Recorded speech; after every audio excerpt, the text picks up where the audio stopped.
بمجرد ما تنزل مطار بكين هتتلغي فكرتك عن الزحمة أو التكدس هناك، وده لأن بكين مش بس نظيفة ومنظمة، دي كمان معروفة بالانضباط في كل حاجة. وبرغم إن الصين بتعتبر نفسها دولة من دول العالم الثالث بسبب انخفاض مستوى دخل الأفراد، إلا إنك هناك مستحيل تلاقي أي مظهر من المظاهر اللي بتشوفها في الدول النامية. كفاية بس إنك تشوف طرق تنظيمهم لنفسهم في توابير المترو اللي عمرك ما هتلاقي فيه تكدس.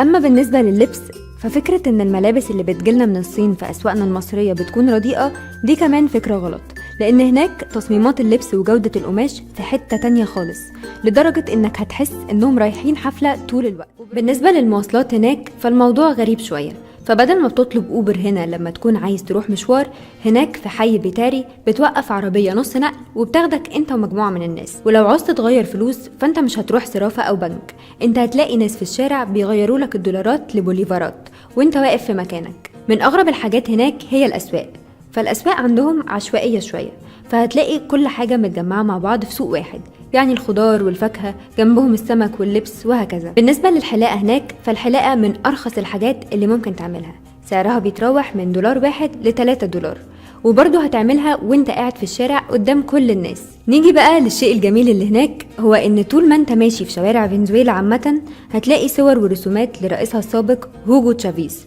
اللي كان من الناس المحبوبة جدا من الشعب، لأنه كان بيعبر عن الفقراء وبيقف جنب الدول العربية كمان. احنا لسه في رحلتنا مع القبائل العجيبة، وتحديدا في جزيرة بابوا، وهي تاني أكبر جزر العالم اللي بيعيش فيها آخر قبائل آكلي لحوم البشر، وهم قبيلة كورواي، واللي بيعيشوا في أكتر مكان عزلة في العالم، وكانوا بيعيشوا على الأشجار لحد ما الحكومة الإندونيسية طلعتهم وحطوهم في قرية.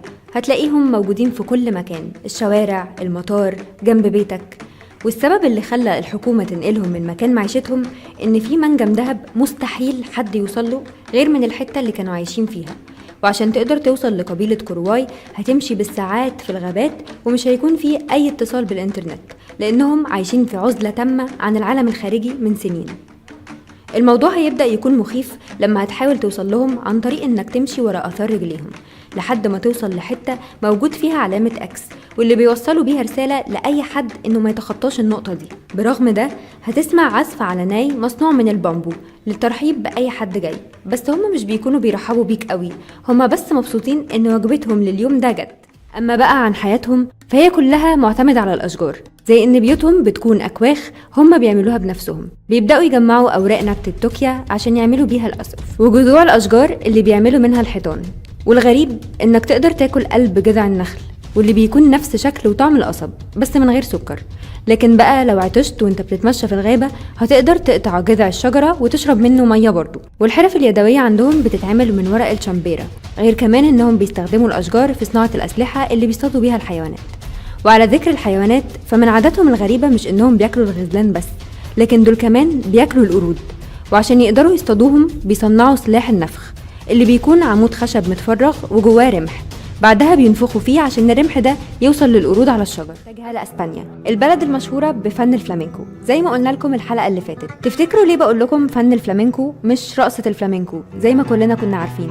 لان معظمنا عارف ان هي مجرد رقصه مشهوره في اسبانيا، لكن اللي ما نعرفوش ان هي عباره عن عزف على جيتار وغنى، وساعات بيدخل فيها الرقصه المشهوره. فما تستغربش ابدا لو انت ماشي في اي شارع من شوارع اسبانيا ولقيت موسيقى شغاله في اي وقت، هي دي بالظبط الفلامينكو.